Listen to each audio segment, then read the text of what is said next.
Now, the rest of the story.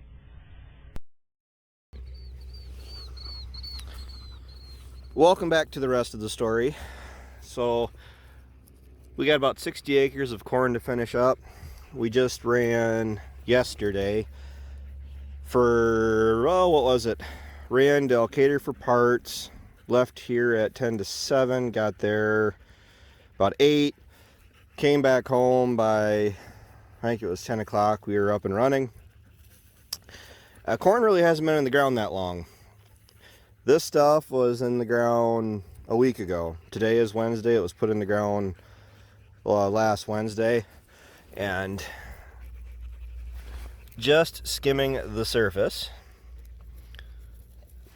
it is pretty much right there, which I didn't even really have to look that hard. Oh, just like that. So it's 1:30 in the afternoon. The dog didn't dig this one up. Nope, right there. So I like when I really don't have to look at all to find it. Our seed spacing is a little off, but not terrible. This farm was planted at 36,000 seeds per acre. They were supposed to come through, potentially going to come through today and spray it. We got 3/10 of an inch of rain last night, which was greatly appreciated. It shut us down yesterday. That's what I started to say. We started at 10 o'clock the day before yesterday. We ran all day, all night. We quit yesterday at noon because with the rain that was on the radar, it wasn't projected or nothing. On the radar, we were supposed to get rain basically all day yesterday, and we did not. So if we would have kept going, even though I had rain across the hood and everything on the tractor, I could have got that last 60 acres in. But the catch is, on the no-till stuff, the soybean stubble, I believe I would have been fine for the most part, but I have about, I think it was 8 acres of soybean stubble, sod ground that was sprayed off this spring. And the reason I waited till this spring to spray it off is because when you spray sod ground off in the fall, it generally does turn into concrete in the spring regardless. Well, I sprayed this stuff off a week ago, and because we were in a little bit of a dry stretch, I mean, over a week of without rain, it's amazing how fast you can go from too wet to dry. And the stuff that I was trying to plant into the sod ground, I couldn't hardly get the planter into the ground. So hopefully that little bit of rain we got, the ground took it right in. I mean, this right at the surface, there's moisture there, but it isn't going to affect planting at all.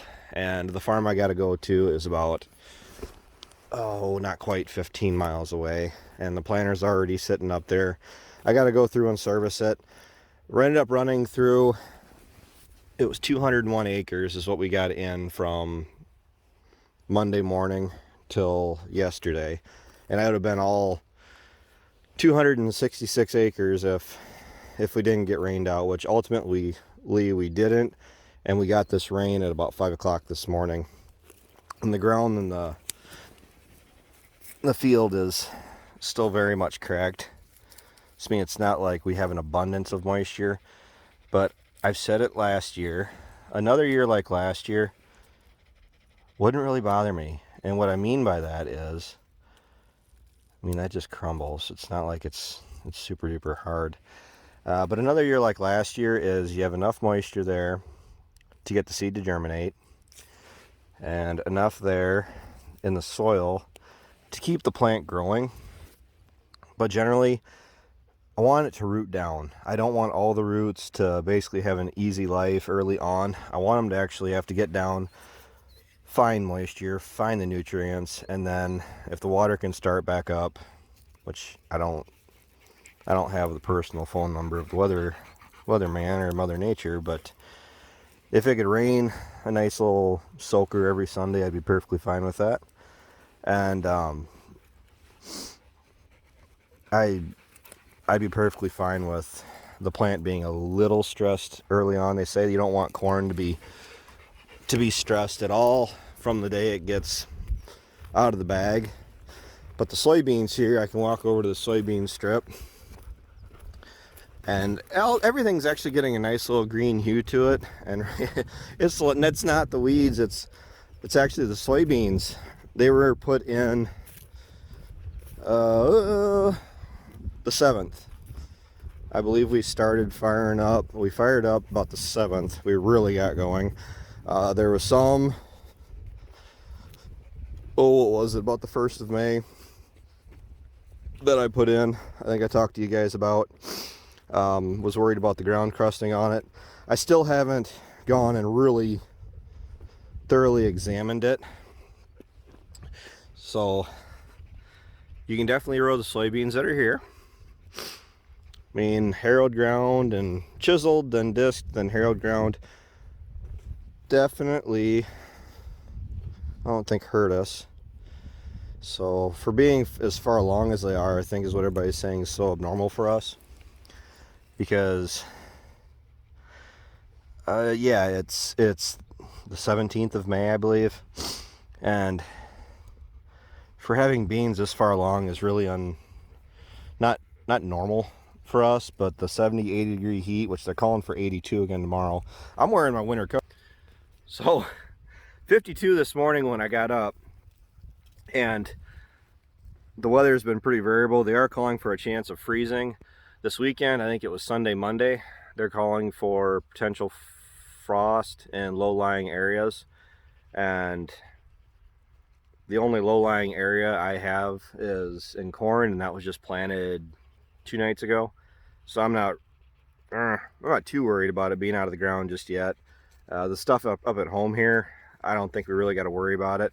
I am starting to hear more and more about guys that they have thousands of acres that need to be replanted of corn and beans. It's not any one guy. I'm just hearing over the couple guys I've heard that have to replant, it's thousands of acres worth that does have to be replanted between corn and beans. So just trying to, we do have a bunch of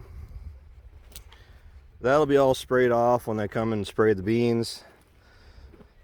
So I'm not having to go through with the gator like I had to last year.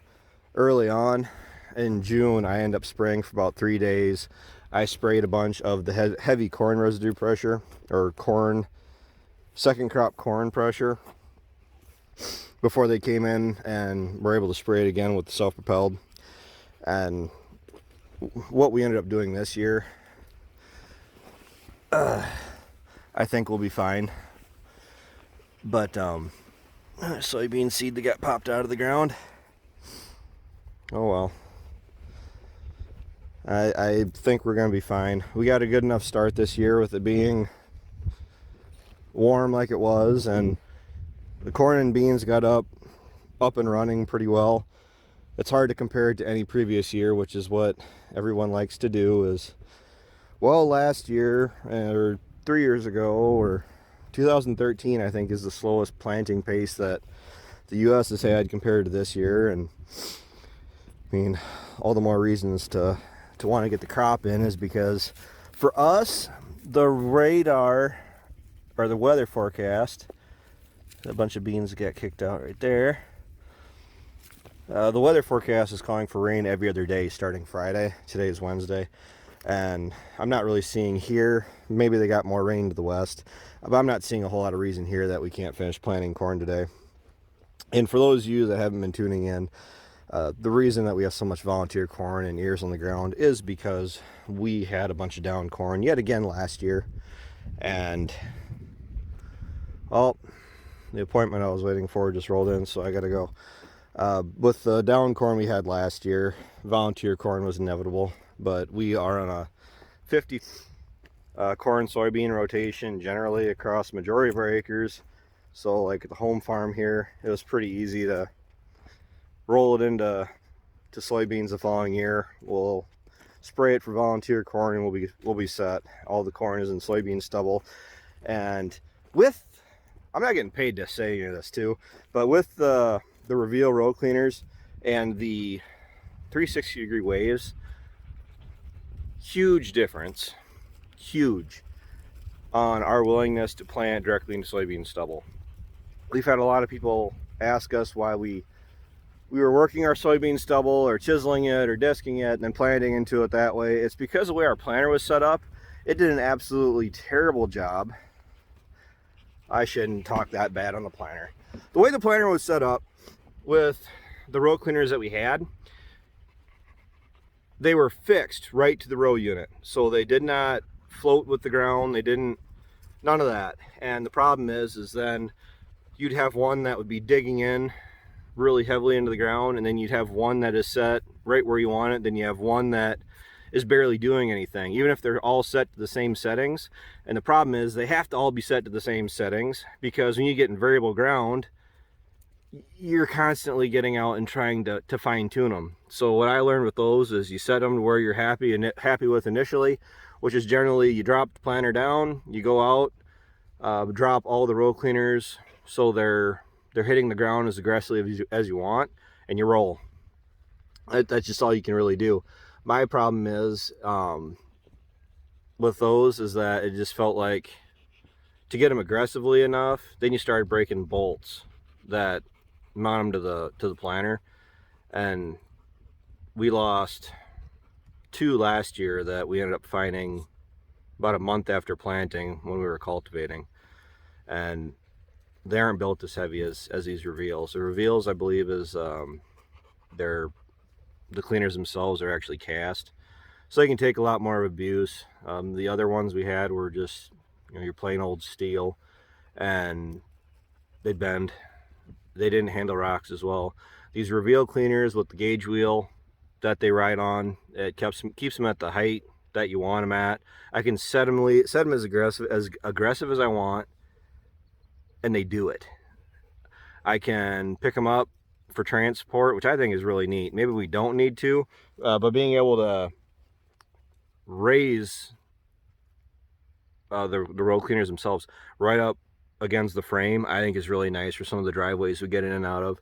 And the waves themselves, granted, I kind of balked at the idea of having to tear the units completely apart to put the waves on, but I won't take them off.